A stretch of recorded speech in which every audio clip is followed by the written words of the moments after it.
네, 지금 들으신 것처럼 21대 국회는 마지막까지 야당이 입법을 강행하고 대통령이 거부권을 행사하면 결국 폐기 수순을 밟는 마치 도돌이표 같은 악순환이 이어졌습니다.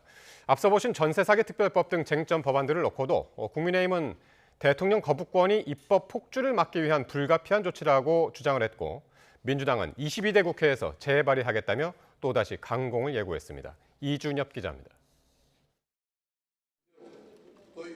국민의힘은 야당이 강행 처리한 민주유공자법 등 4개 법안은 법적 검토와 사회적 논의, 여야 합의가 없는 산무 법안이라고 지적했습니다.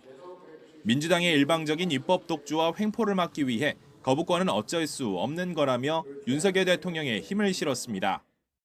지난 21대 국회에서 압도적 다수를 차지한 민주당은 자기들의 입맛에 맞는 법안을 일방적으로 밀어붙이는 입법 폭거를 일삼으면서도 22대 국회에서 같은 모습을 반복하지 않으려면 원구성 협상은 관례를 따라야 한다며 법사위와 운영위를 내주지 않겠다는 의지도 거듭 내비쳤습니다.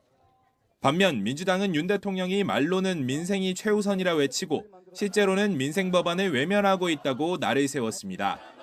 22대 국회에선 집권여당 몽리에 끌려다니지 않겠다며 불발된 법안들을 모두 재추진하겠다는 뜻을 강하게 내비쳤습니다.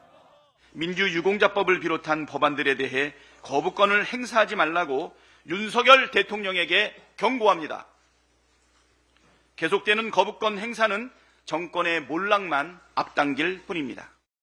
민생을 강조하는 민주당 기조는 민생회복지원금 역제안으로 이어졌습니다.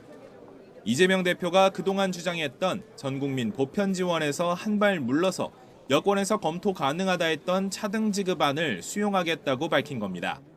우리가 양보할 테니 경기도 살리고 민생도 보살피는 이 정책을 수용해 주시고 구체적 내용을 신속하게 만나서 협의하면 좋겠다는 말씀을 드립니다.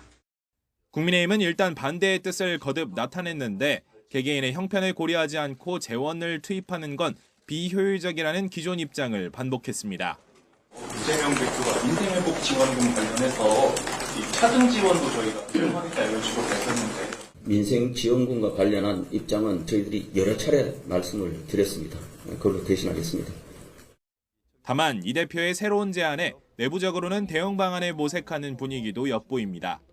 이재명 대표가 연금개혁에 이어 민생지원금까지 수정안을 내놓은 건 민생을 고리로 정책 주도권을 주려는 포석이란 해석도 나옵니다.